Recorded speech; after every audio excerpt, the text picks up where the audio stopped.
Good morning, good evening, good night, everyone. So happy to have you with us. This is the Co-Creators Convergence, first Saturday of the month, Co-Creators Convergence conversation. And we are delighted today to have Dr. Tom Acklin with us, hosted by Haseena Patel. Really been looking forward to this ever since Tom agreed to join us. Tom and Haseena were a part of World Unity Week along with us in the Co-Creators Global Village, and they brought a whole group of amazing co-creators to those conversations. And we knew right away we were in love with these people. They have great lights to shine in the world, and they do shine in the world. And we wanted to have a full hour or hour and a half with them for Tom to bring his gift to the shift in humanity, one of his many gifts to the shift in humanity, and talk with us today about a conversation with cancer. So we are very excited to have everyone joining us. Those of you that are new to the Co-Creators Convergence, we welcome you here every Thursday night at 8 o'clock Eastern, and also the first Saturday of each month. My name is Bob Warner, and I am along with my beloved light partner, wife, Noelle Marshall, stewards of the Co-Creators Convergence, and we're delighted to have you with us here today.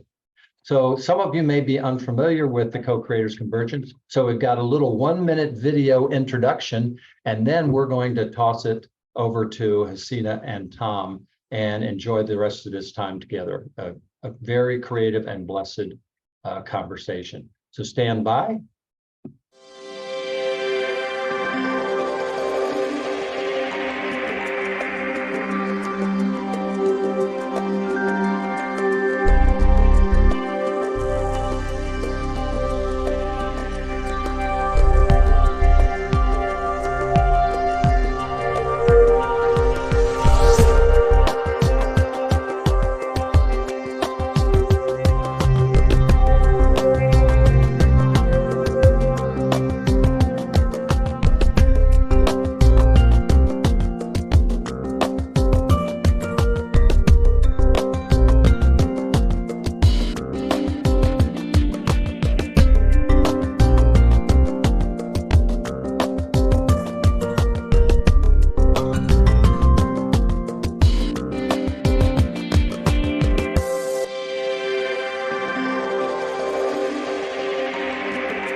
There you are. Again, welcome everyone. We're so happy that you're here today. And want you to know that, again, we record this and archive it on the Co-Creators Convergence website within a couple of days. So for those of you that are here today and want to tell your friends about them, let them know that they can participate in this as well through that recording within a couple of days. So thank you, Haseena, and thank you, Tom, for bringing your lights from way different parts of the world for our conversation today. We're delighted to have you here. I'm going to turn it over to Haseena, who's going to introduce herself, as well as Dr. Tom, and we're going to sit back. Noelle and I will sit back and enjoy the conversation and participate when that time is right. Just let us know when you'd like to open things up for more conversationalists, Tom. Thank you. Thank you so much. Thank Bob. you so much. Thank you so much, Bob. And I'm Haseena Patel. For those of you who don't know me, I'm a healing breakthrough coach from South Africa, as well as an author, speaker, poet, peace builder, and yoga instructor. And it is my honor today to introduce Dr. Tom Acklin. And I know most of you here do know him, but I'd like to tell you a little bit about Tom for those of you who are new to what he does. Well, Tom is a leading edge voice in neuroscience and gut-brain integrity, and he brings his expertise to people suffering with autoimmune conditions and cancer. He's a specialist in brain health, mental stability, and he's worked in food as medicine therapeutics for 20 years. He's passionate about helping us to understand the power of the microbiome in reversing almost everything we call modern disease. And thanks to him, I understand that fully. And it's just a totally new paradigm. He's also practiced at Georgetown University Medical Center in the Department of Neurology in Washington, D.C. He's a certified practitioner with the Center for Mind-Body Medicine in Georgetown. Dr. Tom is the founder of All Is Well Yoga Centers for mind and body spirit integration in the Washington, D.C. metro area. He's an athlete of the mind, body, and spirit, and he's practiced yoga for 15 years. He passionately believes in the curative energies of empowerment, metaphysics, pay-it-forward healing dynamics, and the power of community and fellowship as therapeutics. And those of you who know Tom know about how much he believes in community and conversation. And Tom also facilitates meditations internationally.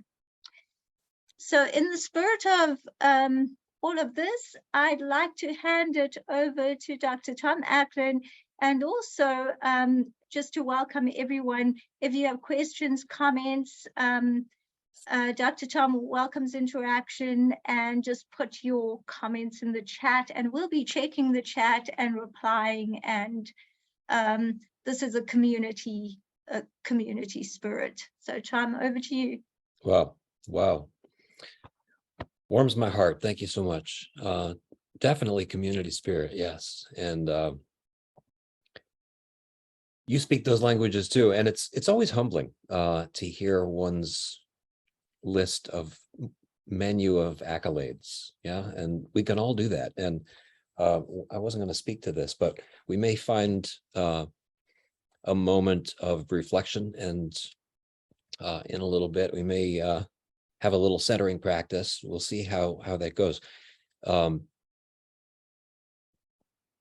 I would invite everybody to take out a pen and an empty piece of paper today and start writing down who you are and what you do. A lot of that is the therapeutic process of speaking the truth of what is realistically a very tormenting life. We're certainly in a tormenting time, and that's not to be badmouthed or demonized. And in fact, I would welcome everybody to turn their cameras on too. It might be nice to have this be a gallery conversation, and I can spotlight. Bob, if I'm crossing the line, feel free to say so. But I really want this, as I was telling a friend earlier today, the end of my sentences will be different depending on who you are, what you need, how you're engaged. And thank you all for being here. And those of you who have pictures on your platform, thank you too. I can see you. And I know who you are back there. So the question is, how are we going to look in the mirror and know who we are? Yeah, each of us has cancer. That too is not to be demonized and not to be feared. We're going to walk through a social conversation of meeting life on life's terms. And a lot of what I do when we talk about metabolic flexibility is put the body back into a place where it was when we came out of mama. Yeah. Most of us did not come out of mama with anything wrong with us. Most of us were pretty hungry. Most of us were very, very capable of assimilating lipids, right? And when we went to mama's breast, and hopefully we do that more and more in the coming years as we learn about the power of that, we set in motion the conveyor belt of a physiology that knew how to use fat as a fuel source. Yep. So a lot of the pathology of cancer, and when I use that word, this is a Conversations with Cancer presentation, co-creation. And I'll use the word cancer, but I'd really like to underline at the outset that cancer is just one tantrum. And the body that is incapable of speaking the truth to the thing that looks like the challenge is a body that shuts down. It's a body that hides. We've got a lot of hiding going on these days, right? And we're all good at it, and we're all hiding from something, and we're all addicted to something, and we're all defending ourselves against something. It's a powerful conversation to be able to know that and look at it. It probably will never be true. We will probably never find a freedom from that dynamic. We have all kinds of healers and beautiful philosophers and metaphysicians, some practitioners and some not, on paper. And I would invite everybody to realize that you are a practitioner, you are a healer. And when we opened up with the legacy of Barbara Marx Hubbard there, I loved seeing that visionary futurist speaker, author. That is each of us. Yeah. So as we look in each other's eyes and we understand that we are really the co-creators of this thing, the conversation with cancer platform emphasizes the word with, right? It emphasizes the word say hello. And we're reemerging after a very dark time, one of our very dark times for the moment. And saying hello, I think, is one of our great gifts, right? Being able to engage, embrace, be with. So if anybody has any questions along the way, and or comments, and or wants me to babble further about a particular thing that I said, feel free to put that in the chat.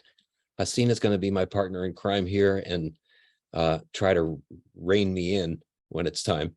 And if anybody else has a question in the moment, please feel free to raise your hand. If I feel like I'm in the middle of a sentence and an important point, I probably will not stop then. But I really do want this to be a dance. I want this to be a dance. And I'm not going to be using slides today purposely for that reason. One of the things we get free from here in the coming generation is the idea that there are experts, and it's not to limit, it's not to belittle anybody's skill set or expertise. We all walk with a very strong legacy of whatever it is that we do, right? And again, please take your pen out later today and write down who you are and what you do well. Claim it. It's humbling. So that in itself is an exercise. Maybe we could actually take a break toward the end of the session and just do a 2 or 3 minute exercise like that. But walking away from experts is not what I'm advocating. The doctor-patient relationship dynamic has been hallowed since men had brains. We're going to talk about plant substances today too, and I'm reading a very interesting new book from Michael Pollan, who suggests that in dialogue with the plants, in co-creation with the plants and the things that we eat and assimilate, the plants also bring a certain intention. And I'll Shanghai his main idea, so this is probably me speaking more than him, but he made a joke that possibly the plants wanted a bit of a smarter ape at some point, and possibly the foodstuffs that we ate were the thing that actually instigated the neocortical quantum leap, right? There was a time where we had lizard brain. We didn't have this thing called the neocortex with a bunch of real cool myelinated, fast-moving, what we think is pretty special and creative and unique neural sheath. And now we do. Now we've got this little tool called the neocortex. Yeah, it's probably a unique structure, or close to unique, in the kingdoms of life. But every life form has something like that, and every life form is at the leading edge of its walk through the eternities that have brought us here. So I think that's enough of the philosophical. So that's why we're not using slides. If anybody has a question or a comment about that, feel free. I use the phrase humanity as organism quite a bit, and together we are well, and disconnected we are diseased. The human body is about 100 trillion cells, 80 to 100 trillion cells, depending on who you are and where you live and what you do. And there's no right number. Yeah. I'm just glancing at Sue's comment in the chat. Congratulate you on not using slides. And Haseena, good luck reining Tom in. Thank you, Sue. Very good. Those 100 trillion are certainly not the same as they were when we came out of mama. And they're not going to be the same 75 minutes from now. And neither are we. And that's my promise to you, is that as a collective, the bag of bones, who you be, is going to be a very different creature. Good, bad, ugly. But it's not going to be this here. We are creatures in motion, and we are regenerative creatures in motion. We're also degenerative creatures in motion. So we create about 500 billion cells, 300 to 500 million cells every 24 hours. And those cells are representing that novel interaction with the what's next. And in the cycle of inflammatory interactions with life, we meet things that we are inspired by at the cellular level. We meet things that we are terrified by at the cellular level. And inflammation, I often say, is the proper response. It's come to be a bad word. And inflammation actually is the pointer. Inflammation is the leading edge instructor, if you will, the tutor, that helps us sculpt into that menu of challenges. And those 300 to 500 million cells that we make every 24 hours aren't crowding this bag of bones. The place isn't getting crowded. We're losing a half a billion cells every day as well. And if we don't lose them, we're in trouble. Things grow and things accumulate, and just like the planet gets pretty tight and squeezed, our bodies get tight and squeezed, right? So taking out the trash, taking out the physiologic trash and the debris is really its job one. We think that the regenerative, I work in what we call regenerative medicine, and we focus a lot on what makes the tissue grow, what makes the thing better, what makes the whatever more of what it is, yeah. And we forget that the dynamic that permits that to happen, right? The dynamic that allows that process to even be mandated by Mother Nature is the letting go. And if we don't let go of those 500 billion cells, we're in trouble. 500 million. And so that's our lymphatic drainage. That is our kidneys do a great job of letting go. Our liver does a great job of letting go. And that thing, that cortical bubble, also does a great job of letting go. So I'm an MS specialist, multiple sclerosis specialist. I think everybody's probably familiar at least with the idea that myelin debris is the beginning of MS. Well, there's nothing happening in the multiple sclerosis patient's brain that's not happening in my brain, with one exception. My brain lets go of the breakdown of the myelin sheath. And that is the instigation for my body to recreate the myelin sheath. So it's appropriate for tomorrow, not appropriate for yesterday. It's appropriate for tomorrow. In cancer, we're talking similar dynamics. And we are ever inflamed, and we are ever healing, and we are ever becoming. And with those 500 billion cells that we make, we are making mistakes as well. And we all have cancer cells. And The challenge really is to identify them.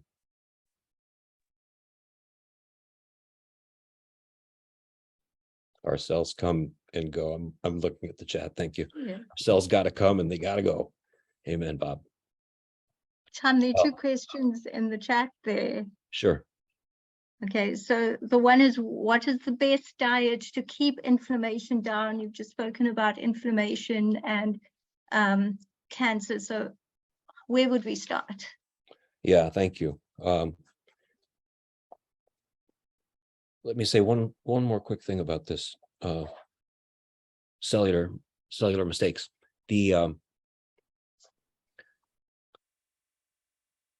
I'll offer a preamble too. So I'm going to use the word microbiome quite a bit. Micro is small, biota is life. The microbiome is the collection, the fingerprint of other life forms that are in this bag. They are bacteria, virus, parasites, fungus, and I like to say probably things that we don't even know of yet as life forms. And the vast majority, 99+++% of our genetic information that codes for the processes, not just the structures, but the processes of our body, this thing that we call a human being, 99+++% of that information is not Homo sapien DNA. It's not what we got from mama and daddy. It came from our various interactions with the planet, mostly from the foods we eat, because a good chunk of the instruction, if you will, to the other flora, the other microbiomes outside the gut comes from the gut. So we chew and swallow something. If it came from the pear tree in the backyard, or it came from a strawberry from a local farmer, or if it came from really nice raw milk down the street from your local farmer, or some goat cheese, and you know where it came from, that comes with its own version of local bugs, local bacteria, local creatures, and a fingerprint of life that actually is appropriate for and supportive of where I live today, right? So the first order of business is when we eat locally, right? And we've stopped doing that. We've stopped growing our own food. We've started outsourcing, and even a really nice high quality fruit that comes from Brazil, if it was really happy on the ground in the jungle, it had to go through a lot to get to me here on the East Coast of the United States. It got irradiated. It was treated with antibiotics. It got sterilized on the way, et cetera, et cetera. Yeah, so it doesn't bring along much of its life anymore. And at very best, it is essentially inert. And depending on the density of the antibiotics used and the other sterilizations, depending on what it went through, it's most probably a tormentor. So the first order of business in how to eat is eat locally, eat real, eat as raw as possible, eat as close to Mother Earth as possible, and eat as close to the happiest thing you can eat. Was it treated nicely? And if it's something that ate other things, did it eat other happy things? All right. So if you eat animals, did they live a nice, happy life? Were they pleased? And were they fed things that were also not tormenting, right? And I'll get to specific foodstuffs in a minute, but I just want to underline that whole dynamic. The destruction of that fingerprint of bugs is called dysbiosis. DYS, and biosis. So the undoing of life, right? When we talk about dysbiosis of the gut, we're talking about a destruction of that fingerprint of life called the microbiome. Almost everything that we have created a DSM code for, a name for, almost everything that we have set research in motion for in the past 100 years or so, in order to find a pharmaceutical to reverse the blah, blah, blah. The blah, blah, blah, again, you didn't come out of mama with it. You learned it somewhere along the way. And you learned it because of a dysbiosis. We learned it because we got separate. We left the sacred engagement with Mother Nature. We stopped eating things that were happy. And we started slaughtering ourselves with antibiotics, and we started slaughtering ourselves with hormone disruptor chemicals that are in our animals. And we started pretending that putting the body in shape in yesterday's shape was more important than putting the body in a place where it is going to become something new, something tomorrow. Yeah. And so microbiome reconstruction is the technical term here.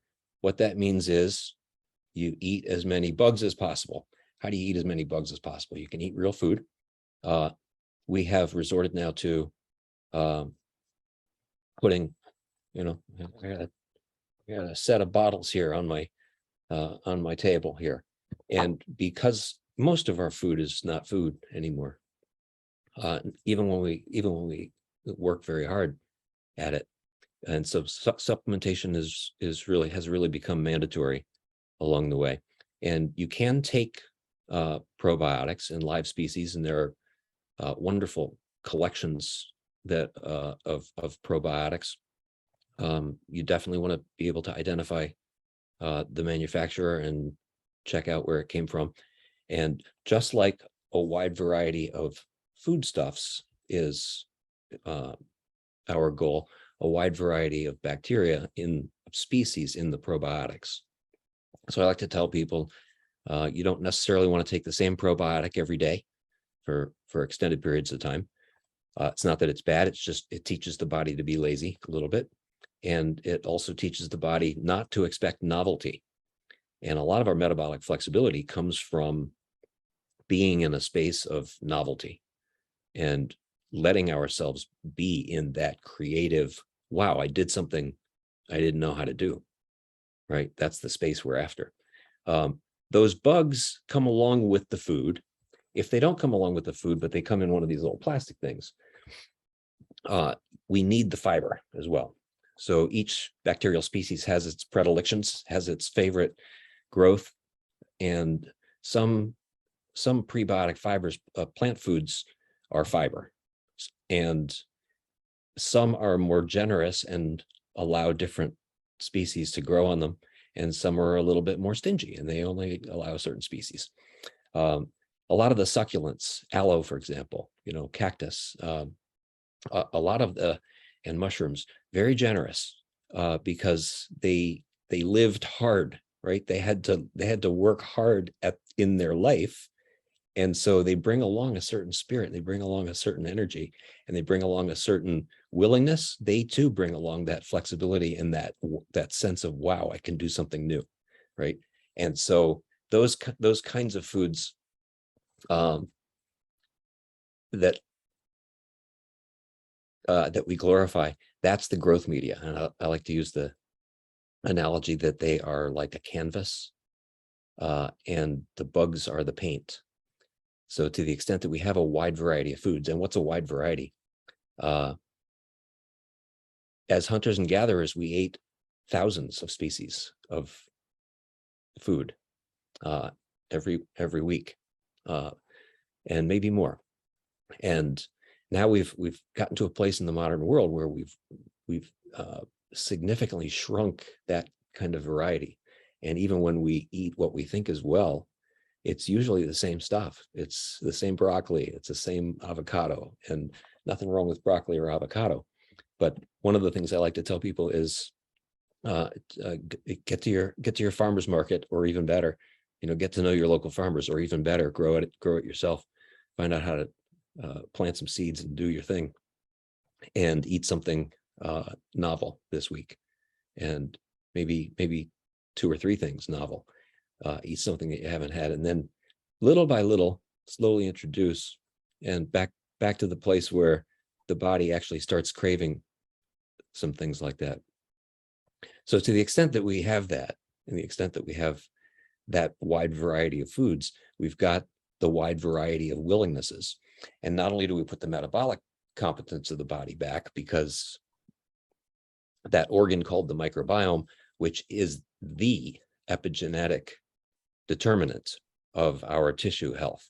It is the determinant. Epigenetic control is the determinant of our regenerative capacity, our ability to repair after trauma, after injury. And again, to underline, we're constantly injuring ourselves. And if we're not, we're in a little bit of trouble. If we're to the place where we're actually not injuring ourselves, we're not going to be here for very long, right? Because that dynamic I described earlier, that degeneration that is the instructor for the regeneration, is taken off the table. So here's to destruction, and here's to failure, and here's to a little bit of trouble, yeah, and here's to a little bit of inflammatory interaction. I will pause here and scroll the chat, or Haseena, Yeah. if you know of Yes, there's a question about probiotics. Are probiotics, it's from Francois, are probiotics chemical free? And what about preservatives loaded in? Yeah, that's a great question, because and I don't know if I know how to answer this well, but what's coming to me is that when you're investigating who it is, what the company is that put the product together, there's probably that same sense of tormented life that comes along with the bacteria. In fact, they're probably better at it, and maybe that's the next generation of microbiome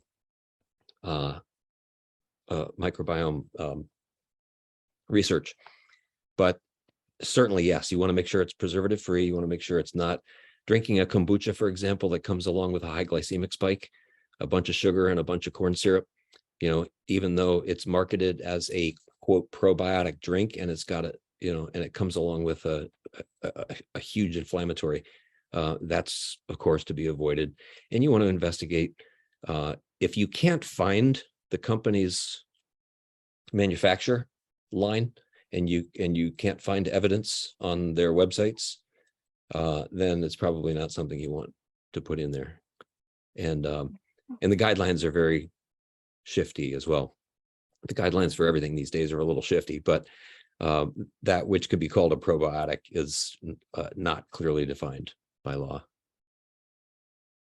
Did that answer the question, Francois? Yeah. And then there's another question from Sue about how to speak. Any thoughts on how to engage young adults? For example, her son's 17 and 21. How to engage young adults in such conversations about microbiome nutrition without needing to speak like an expert? That's a great question, and I think as in all recovery, maybe the most powerful thing we can do is be the example. And when people see other people happy, thriving, they say, hey, whatever that guy's up to, I want that, right? And that's probably the way to do it, is be happy with your life and your diet. And most of us weren't taught to do that. So it really is an acquired skill. We have to break free of the kinds of bondage that we were educated with, not maliciously, right? Not with malintent, but our parents didn't know. Most of us grew up in a time where we didn't yet know how poisonous the stuff called food was. And if it's in a can, then it's and it's processed. If it's had the life squeezed out of it, again, at very best, it's inert, but almost all the time it comes along with fillers and additives and chemicals and things that are really designed. And now it's becoming clear, and I'm not going to dive into this conspiracy theory here, but those of you who speak big food and big pharma in bed together, A lot of the research is now coming out very clearly. It's reporting, I shouldn't say research, but we've looked very deeply into the causes of this dysbiosis over the past generation or two, and now all of the the documents with the Freedom of Information Act, the documents after 50 years are ours, and we can see internal memos from big food companies who knew what they were up to when they were taking down the microbiome. And if anybody has any comments about that or wants me to babble on, get back on the soapbox, I will. But to inspire the kids, one of the things that's become important to me over the past maybe 10 years is garden to table school lunch programs. And our schools are equally guilty, maybe not making as much money as big food and processed food, but maybe they are, who knows? They are equally guilty of hiding what we now know is the real information. And one of the things that is probably most important to get back in the schools, in my opinion, is the kids' understanding of natural life, and what goes along with that is food, of course. Once you realize and have a sacred respect for the dynamics of Mama Gaia, that's a lot of what this co-creators convergence platform is all about, is these emergent phenomena that realize that we really are in communion with Mother Nature, and we've lost a lot of that. There are, in the past couple of generations, and there are beautiful platforms now, and I think everybody on this call is probably part of at least one or more of emergent thinking, deep time-ish, forward consilience cooperatives, right? And when we're talking about synergist, we're talking about, again, me finishing the sentence in a very different way, right? And Bob, thank you so much for your warm words earlier. That you and Noel and Annie and everybody who put together that World Unity Week, we are the healers here. I'm very clear about that. And so maybe this is a good time to have a little centering exercise. Tom, there are a couple of questions more on that same thread. I don't know if you want to answer them first. And the one thing is from Annie, is all imported food, even organic produce from Mexico, for example, treated? And maybe I'll ask Katie's question as well about should she try an alternative to sugar like glycine, because she makes her own kombucha? So these kinds of questions that a lot of people have. The best way to know for sure about the organic is have it come from your backyard and get to know your local farmers. By law, if it says organic and comes across the line, I think it has to be. And I can't say I know what actually happens, but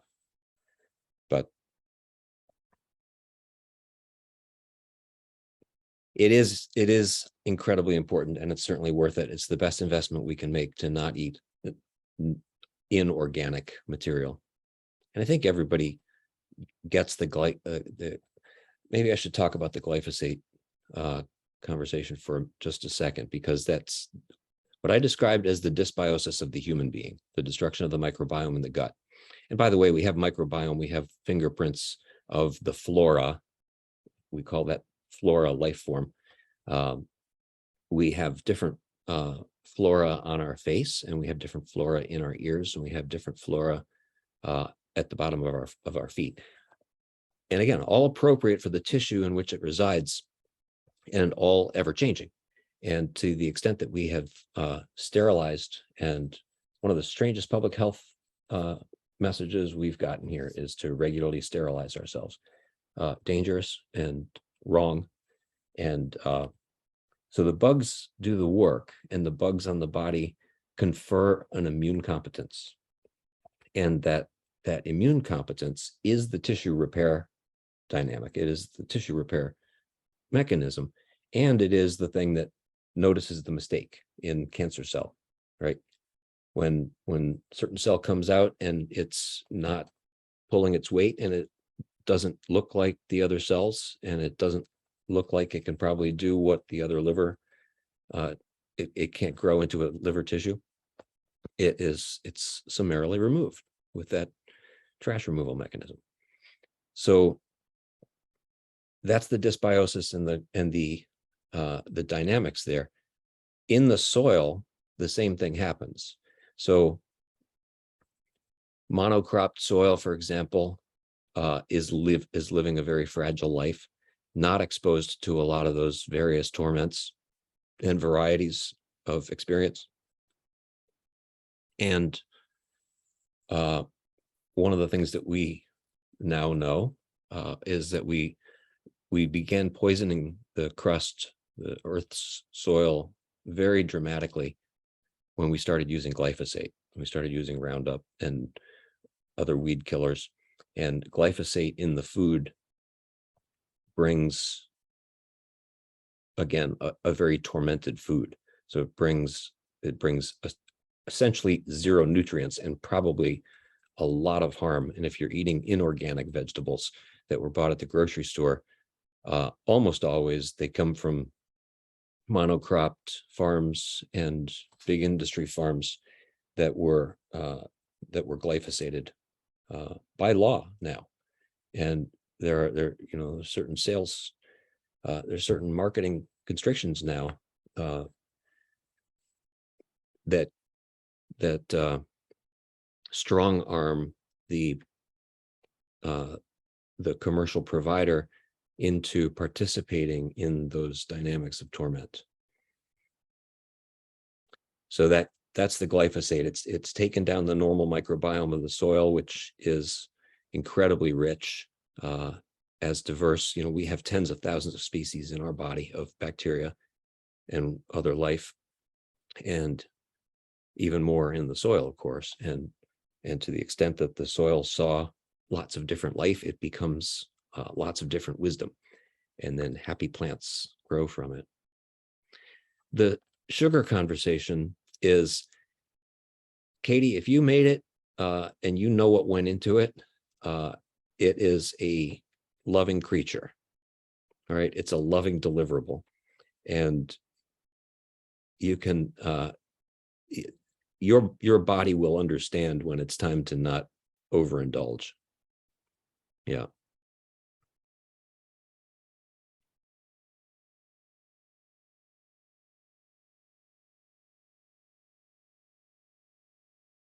Tom, one more question. And Annie, you can just say if this is fully answered or not about, Annie was asking whether the produce is treated with antibiotics. Annie, is there anything you want to add to that? Because you said you live in Texas and you feel you're supporting the neighbors to the south. Okay. Okay, so we can't really tell when our food is really filled with antibiotics unless we knew for sure, and we often don't.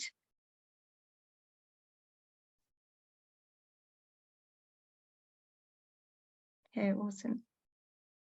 And then a wonderful question from Priscilla, saying that you've shared about being conscious of the food we eat and being happy,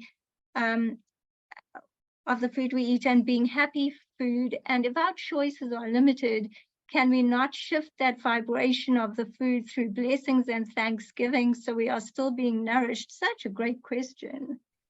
That is a great question. And I think that's, to go back to Sue's question too, that's actually access to one of the things that we can give our kids and the next generations, is a reverence. We are so much more than just the microcircuitry, and we are so much more than just the biochemistry. And there's a piece of me that sometimes feels a little bit guilty still being stuck in this conversation about the mechanistic life-giving interactions that grow a particular Staphylococcus species bacteria, right? It's there is certainly a matrix of vitality that's available, and are there ways around it? Yeah. Are there ways out of what is this has become a very, very toxic place? Probably not, realistically. I don't think we're going to live in a radiation-free zone. We're going to continue to be bombarded by novel electromagnetic frequencies for the next little bit anyway, until enough of us throw a tantrum, and then maybe we'll find a way to not have 5G anymore. But we've seen outbreaks over the course of the introduction of radio frequencies. We've seen outbreaks that we call disease, and we've seen outbreaks that we call pandemic, and they all correlate with the introduction of a novel frequency. So we certainly got electromagnetic bombardment, and that's going to be around for a while. We've certainly got glyphosate in the soil. That's going to be around for a while. It doesn't go away quickly. And even if we stop today, it's 100 years of turnover. And we've certainly got hormone disrupting chemicals in most of our foodstuffs that we don't really have control over when the kid goes, next door to play with his friends.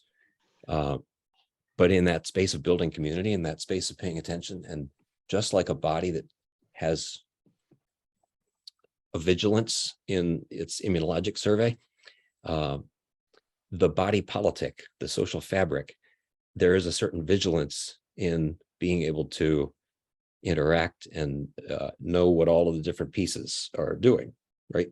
So this really is a peeling the onion, peeling the layers of the onion conversation.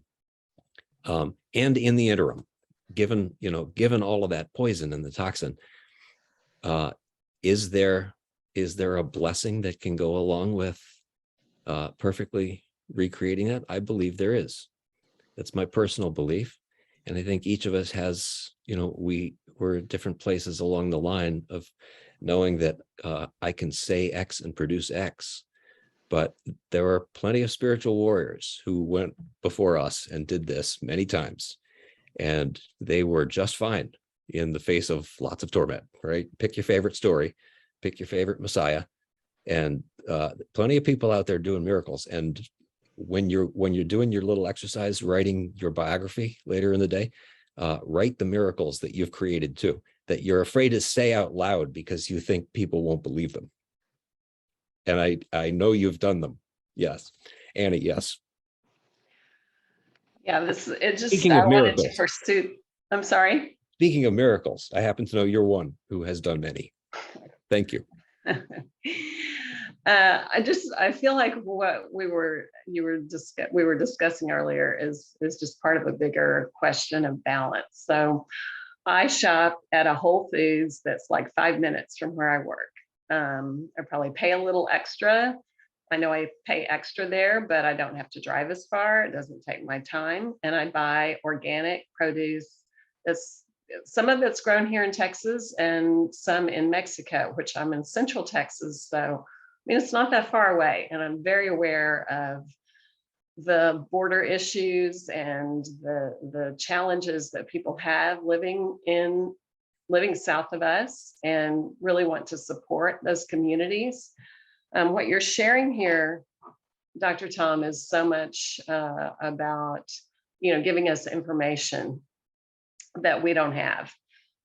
So when you shared this about produce from Brazil, which, by the way, I won't buy produce from across any border except Mexico. I'm very careful about that. I don't buy pears from Peru in the summertime kind of thing. But when you said that this produce is all treated as it's going across the border, that makes sense to me, and that gets my attention. And so but it's all a matter of balance, right? Trying to do the best that we can with the resources we have and the time we have. Of course, the best thing would be to somehow turn my rocky 1.5 acres here at my house into a garden. But in lieu of that, best thing is to find a farmer's market versus do this very convenient thing and drive 5 minutes to the local Whole Foods and buy organic produce from Mexico. I just give that whole context for you to make any comment you like. Thank you. Beautiful. Well, what's coming to me is that this is a great bridge to actually describe what Conversations with Cancer is, and then I'll come back to this. And so I had a good friend die quickly of lung cancer about 10 years ago. My father was in the last days of trying to die with leukemia. When the doc told him he had 6 weeks, I finally asked him if he was ready to let me work with him, and he said yes, thank God, and he was well again. He went from a almost dead, really old 71-year-old to one of the happy youngest 72-year-olds on the planet. And very interestingly, and it's interesting how many times I've told this story this week. He was a scientist as well. He was a DoD physicist, worked military engineer, really footed guy, smart guy, and good dad. And he was actually not able to accept that he had healed. I overheard him at one of my parents' Christmas parties say to a friend that he had cancer. And I said to him the next day, Dad, you don't have cancer. Nobody would have newly diagnosed you with cancer today. You're healed. And this was after making some pretty profound changes. You know, he was, like I said, he was a say X, produce X kind of guy. And I gave him the menu. And unlike most of my patients, he did what I told him, right? He was a guy who could follow orders. And we all follow orders pretty well when we're scared to death. And he was. That's the other dynamic to understand here, is that noticing the fear and welcoming the fear gives us that kind of flexibility. It puts us in a place where we can actually think about the order and say, does that make sense? Who's it coming from? Does that fit in my life? Does that look right? Are other people doing that and feeling happy? Right. So we'll talk about escape from fear too. So when I said that to him, I could see in his eyes that he didn't quite get it, or there was a block of some sort. And it turns out, ironically, he actually died in an accident very soon after that, a medical accident, very poorly managed surgery. And I, to this day, think that he had to remove himself from the planet because all of a sudden there was a new reality that he couldn't handle. Yeah. And we all do that. We all run and hide from the thing that looks like it is the life changer. If it's a little too shocking, if we shake up the snow globe a little too hard, and this grantedly very egotistical thing, you know, I've got my ideas that I'm pretty tried and true about. And yeah, I even wrote down earlier, even my description of something I deeply believe is right and true can shift with this. My descriptions, my understandings of what I think is right, and I would say 99% of the time in answer to anybody's question, if I think it's right, this can shift as well. And this is what this co-creators convergence platform is all about. And so many spiritualists over the years now have done enough work, and we've got enough momentum where we can get to a place where we can carry a message that says we can at least question the way we did it yesterday, right?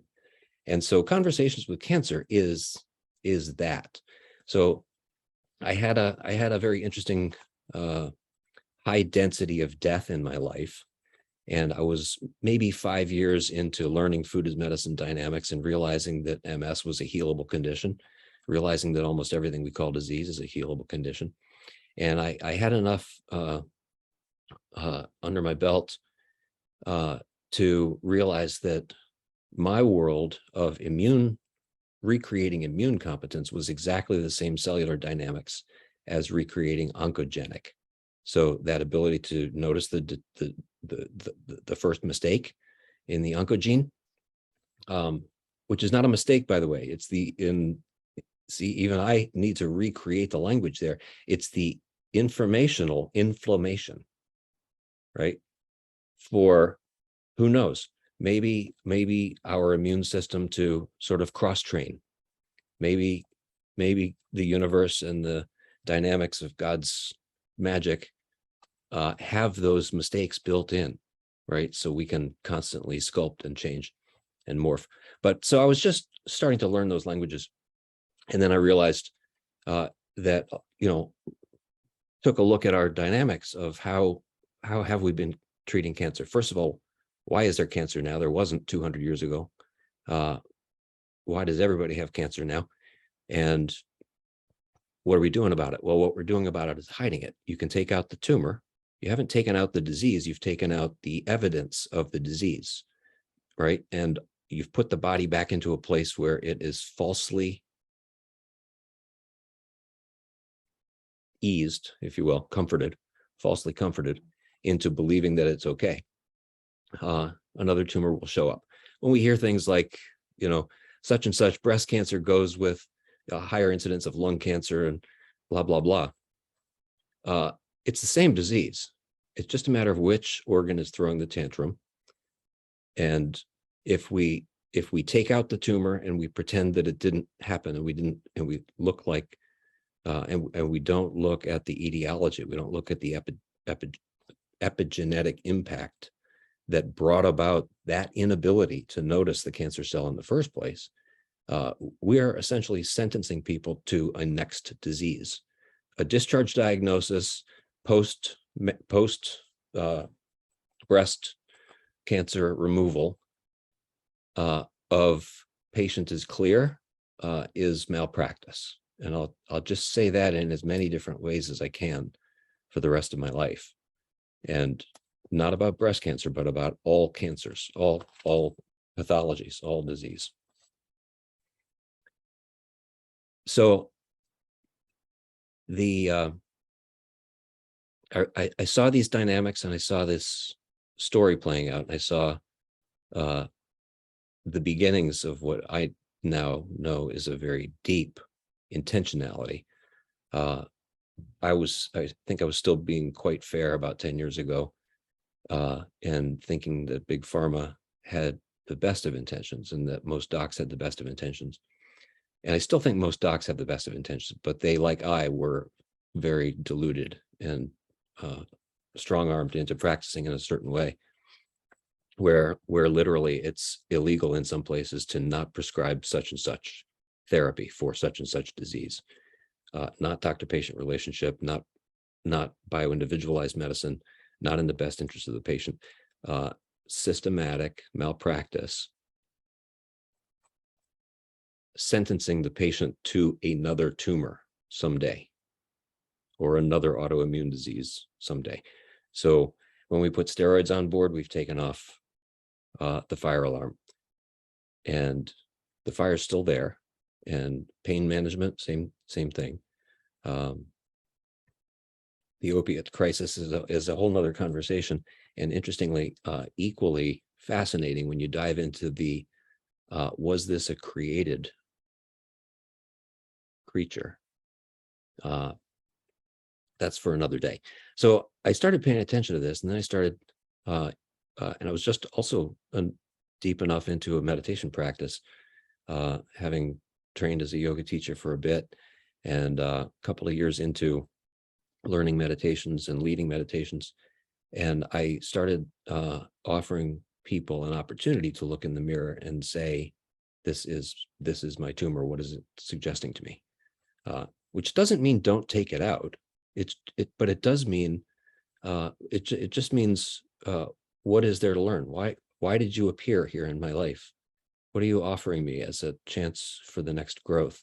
What is this informing inflammation that will bring my renewal? And I know you're not here to hurt me. I know you're here to instruct me. And I know I will be even better down the road. And I don't have to endure you. I get to honor you. I get to be with you. I get to understand you. All life speaks to other life this way in its own language.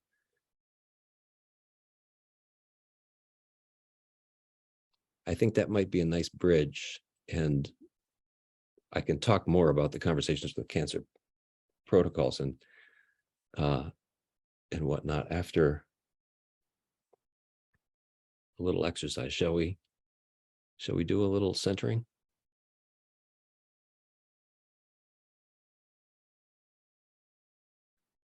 Yes, let's do it.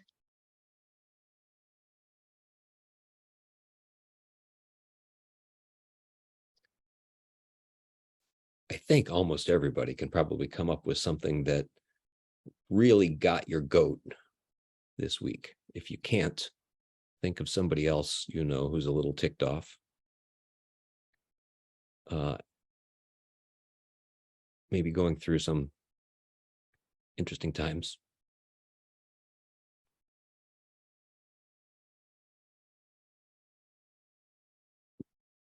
And maybe it's worth looking in your life for the one person who is not going through interesting times, who is hiding, running, pretending everything's okay.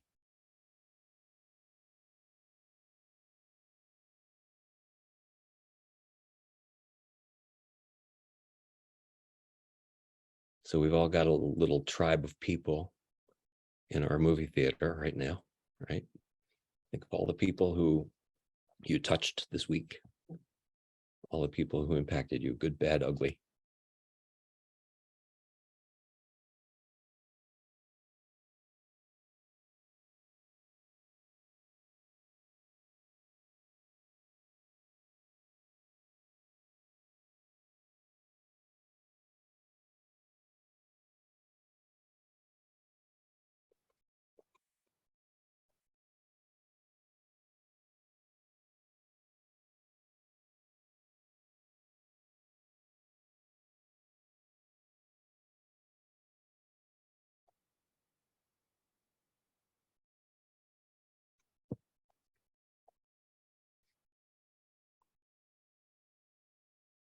Take a nice deep breath.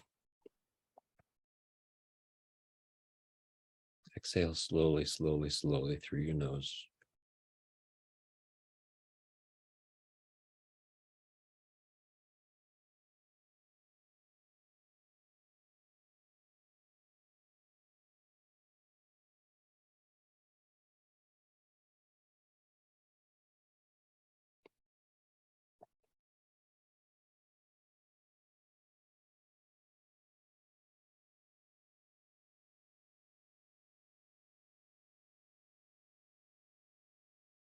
So let's do a quick body scan.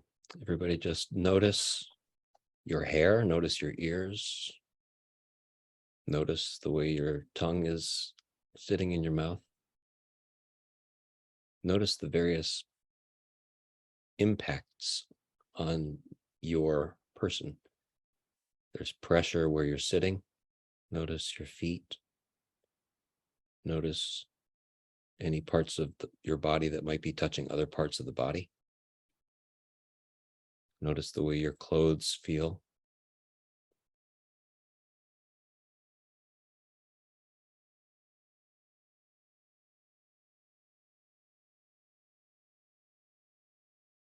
You might even feel a breeze. Notice the sounds around you.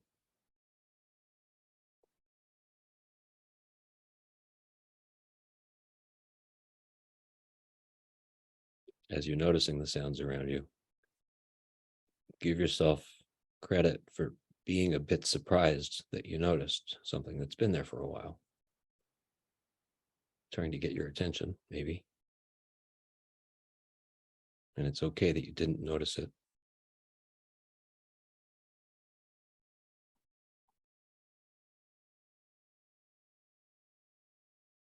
Bring your attention way back into the body, back to this heart center.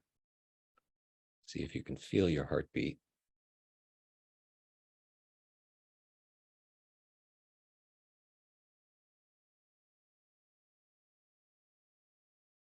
And in your mind's eye, just let a small light in your heart center grow and grow to the peripheries of your body, spreading light through your tissues, down into your feet, down your legs, down into your toes, up into your torso, up into your neck and your skull.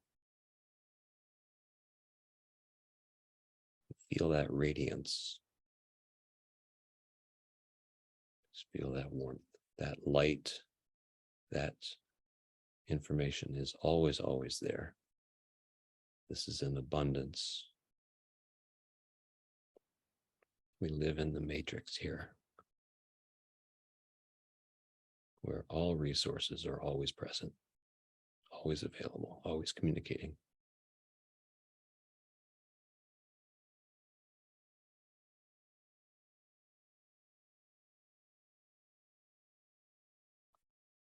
Bring your attention back now. You can open your eyes if you like, or if it's easier to see your theater of people, maybe keep your eyes closed. But see that theater of people now that we presenced earlier, in that same light that's coming inside out, that is always there, your inner being, your native state. Each one of those people was asking to interface with you, to divinely connect with you, to have just a little bit of understanding, your wisdom.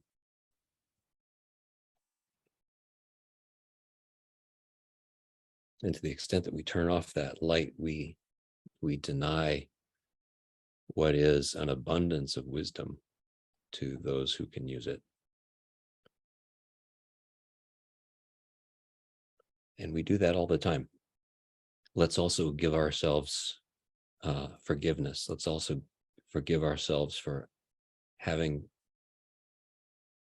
a scarcity mentality and having what might be called a certain selfishness, where we're a little too scared to give that light away.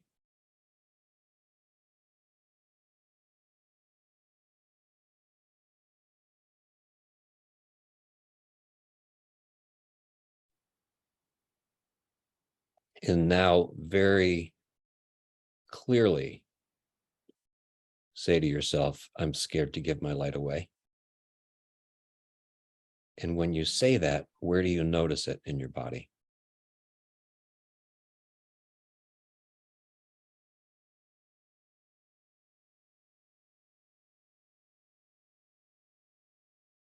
And be with that space, be with that part of the body in a very loving way, and feel the light almost joyously recognizing the darkness. The rest of the light in your body is joyously recognizing that you have identified a place where you cheated the body. That's the good news. The hiding is the instruction.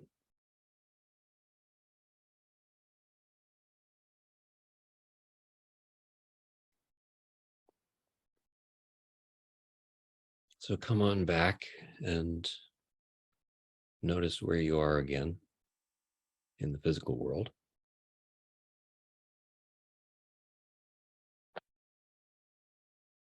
And even if we don't have words for it, thank you, everybody, for sharing your light with me and each other. And I promise you at the opening that we would all be very different creatures in 75 minutes. And I would contend that we are.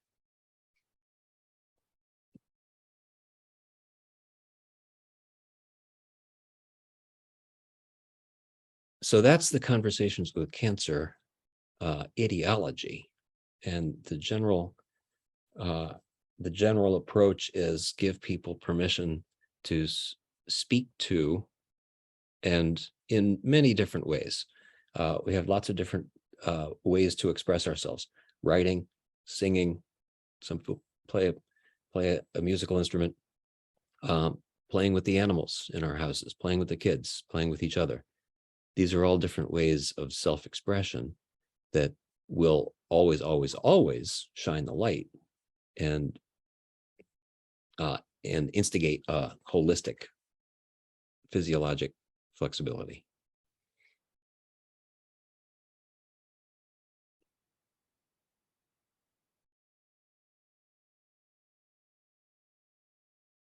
Does anybody else have, oh, Priscilla's got her hand up. Yes. Priscilla, go ahead. Good to see you. Oh, we have to ask her to unmute.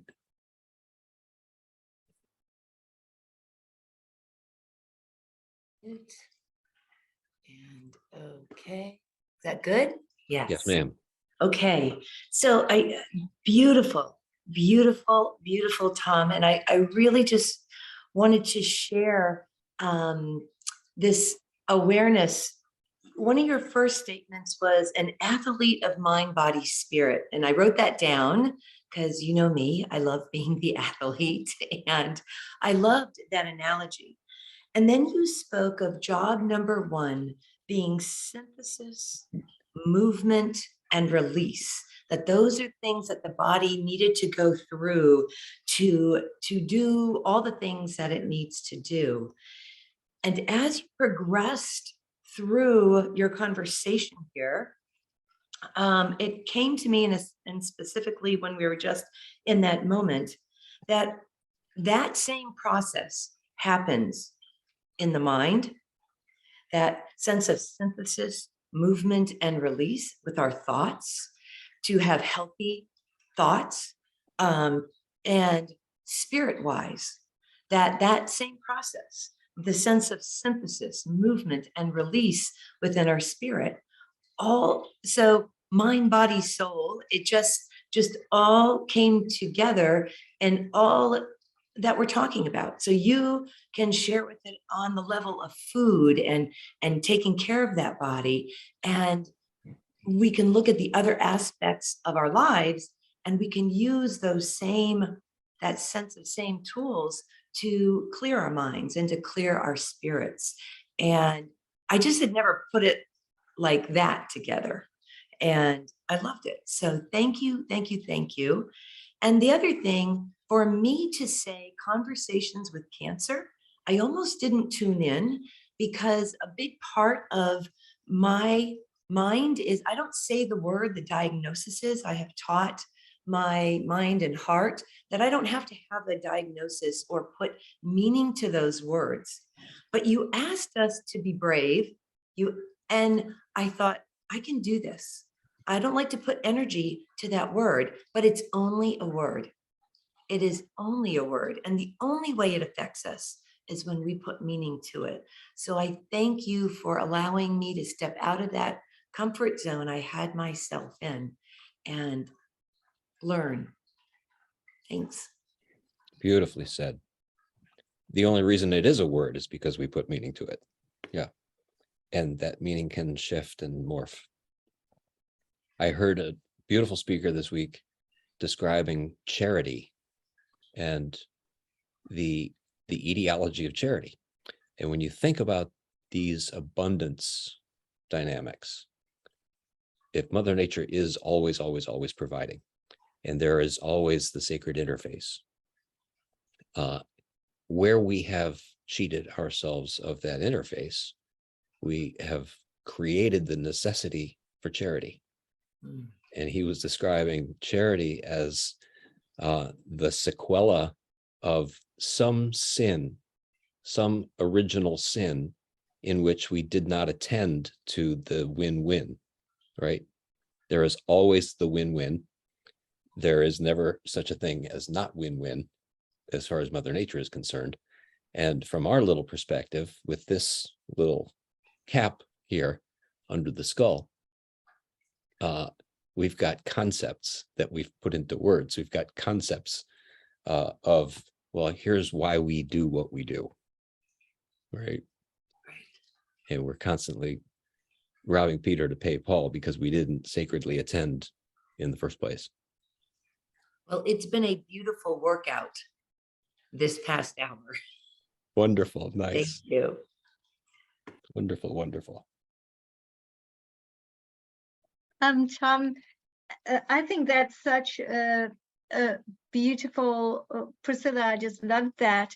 And I think that's such a beautiful dynamic, because what I was going to say is, I have had the blessing to be able to follow what you've taught, and being able to get into the dynamic of what you teach, instead of, like you said, you know, the expert knows this, I don't, I need to listen to the label and do whatever I'm told to do, and ignore the innate wisdom of my body. And just from learning from you, I have learned to get free of the experts, as you said. So how does one start getting free of the experts, trusting the innate wisdom, and seeing that inflammation isn't a bad word, that cancer is just a label? How does one change the paradigm, or educate others to change the paradigm, when it's almost like a default in today's society?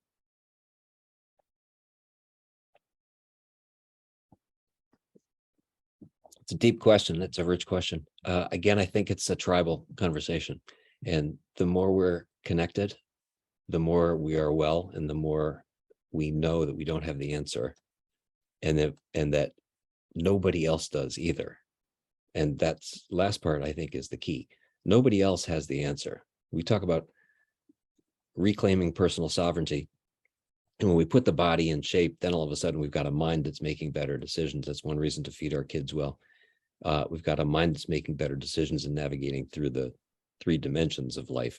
Then all of a sudden you have a spiritual life, because you have a reason to be walking through. Otherwise, it's just kind of a boring, you know, make sure the body stays okay so I can get to work kind of thing.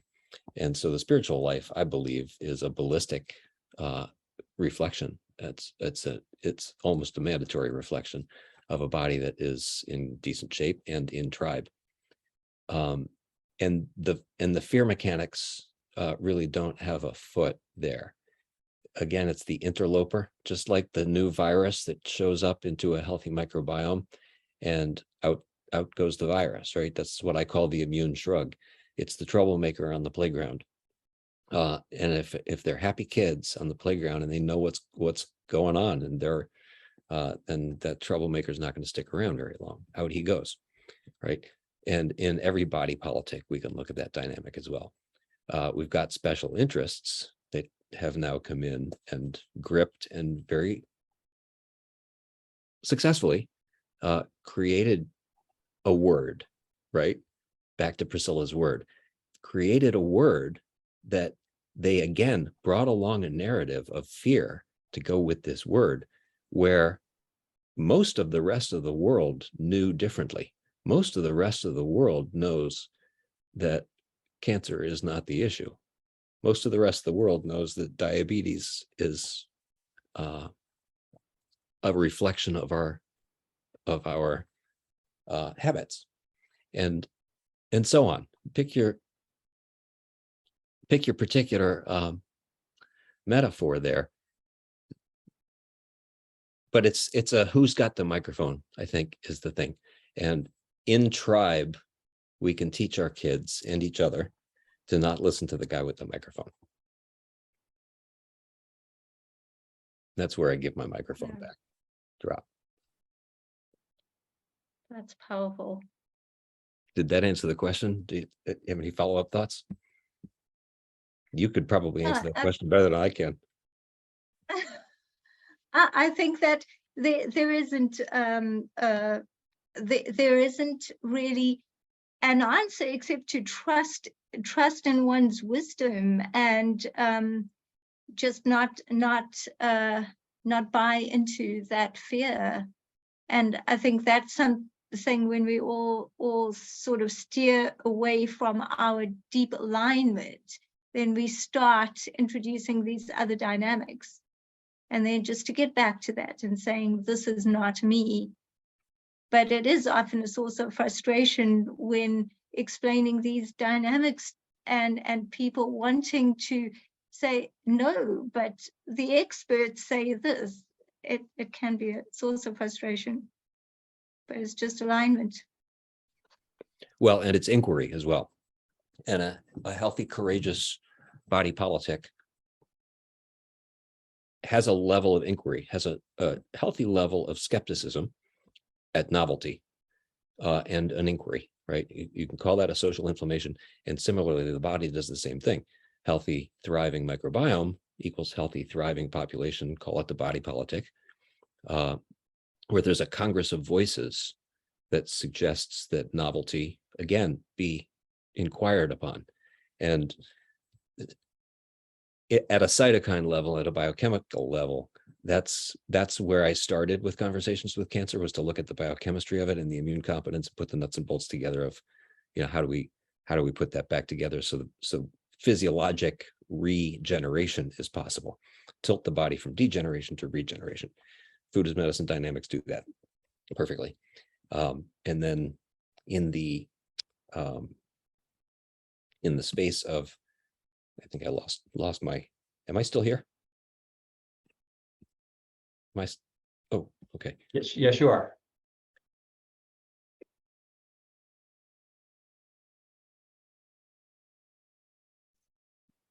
Oops, you're fine, Tom. Yep. You might have lost Haseena, but you're fine. The so that sense of regenerative capacity is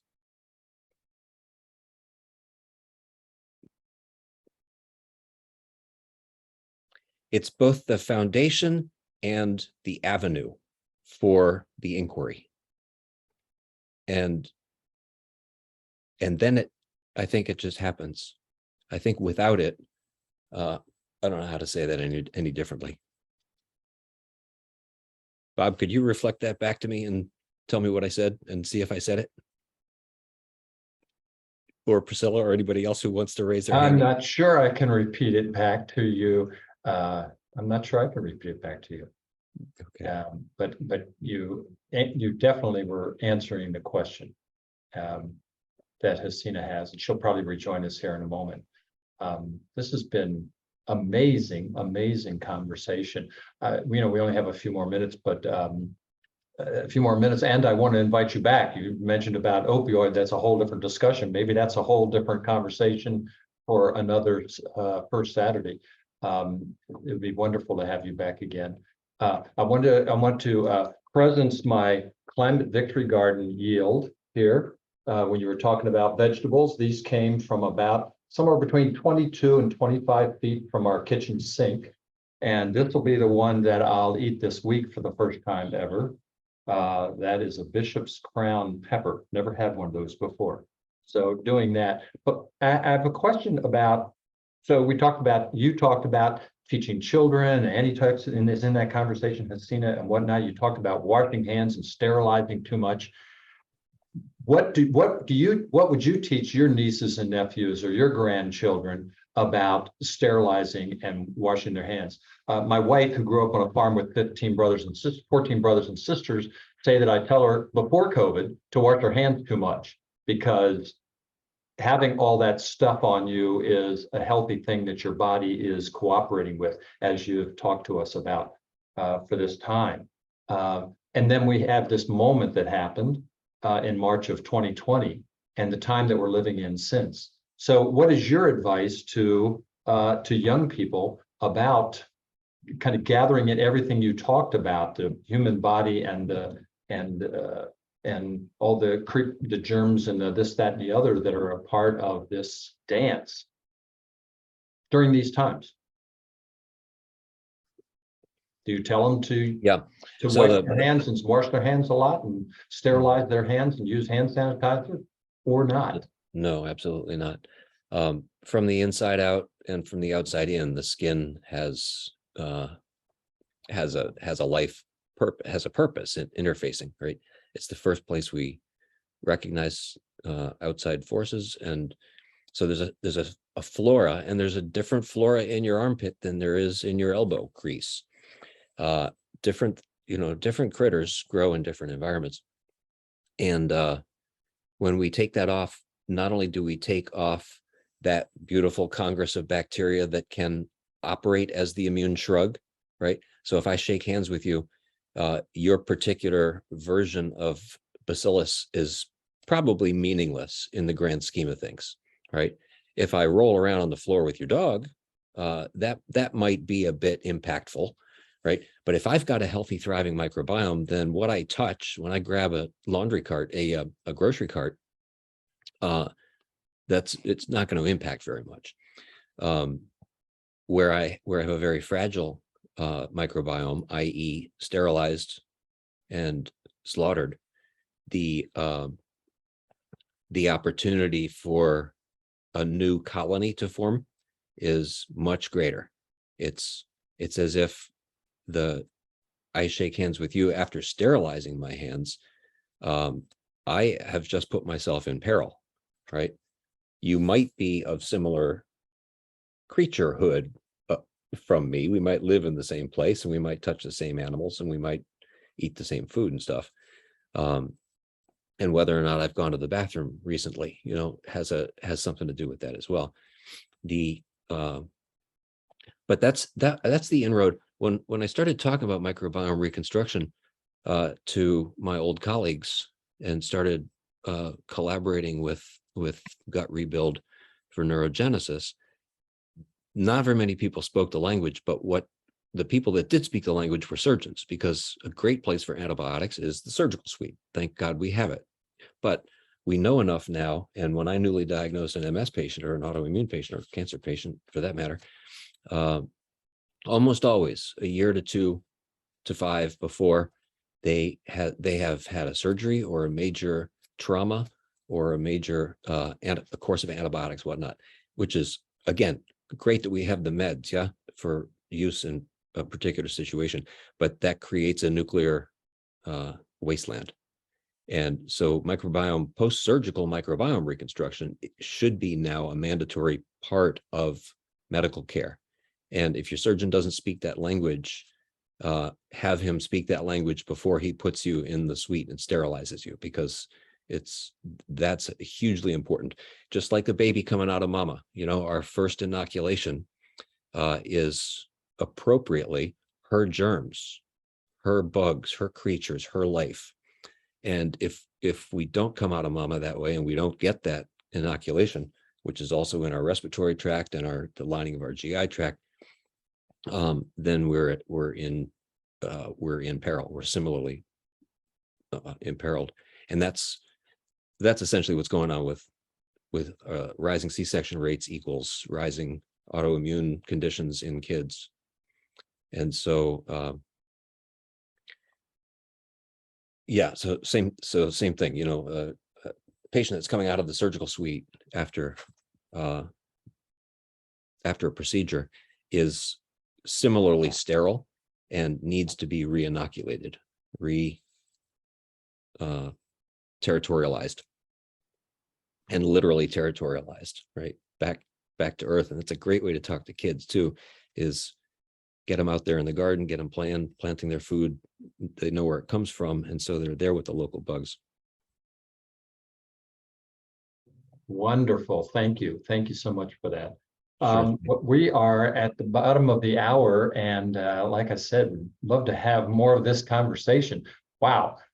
Any closing thoughts for Haseena, for you, or for Tom, and then we'll wrap things up for today. Wow, what a juicy time.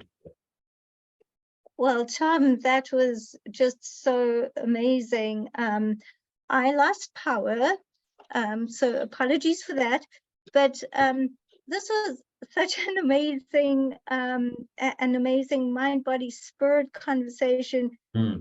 I see, and just being able to free oneself, not just from labels, but from the fear, and from the fear of the label, is just so, it's just so liberating. There's no way to describe it. So I'll give the floor to you to end it all. Me or Bob? You, Tom. I'm not up for ending. Final word for us, Tom. Thank you. I'm not up for ending it all quite yet. Although I did say we were going to disseminate ourselves, right? Right. Thank you so much, Bob and Noel, and so love this platform, and I so honor the legacy of healers that went before us. And Haseena, thank you as ever. It's such a blessing and joy to co-create with you and everybody on this call. I know almost everybody on the call, and that in itself is humbling. That is such a gift to me that we all get to have this conversation together. And I see Joy's hand up. We are at the bottom of the hour, so I'm not going to take the question, but feel free, to get in touch with whoever invited you to the call. And we all have lots of things to do together. There are many, many, many more chapters to this conversation. Thank you. Thank you, everyone. And if you'd like to meet us in person, everyone is invited to the 9th annual gathering of the Co-Creators Convergence, which will be held in Montgomery, Texas at the amazing, peaceful, blissful White Eagle Lodge. Annie was there with us last year, and it's going to be a small group, only 20 people, and we don't have all the details out yet, but stay in touch. You'll find out the information on co-creatorsconvergence.com as well as our Facebook page.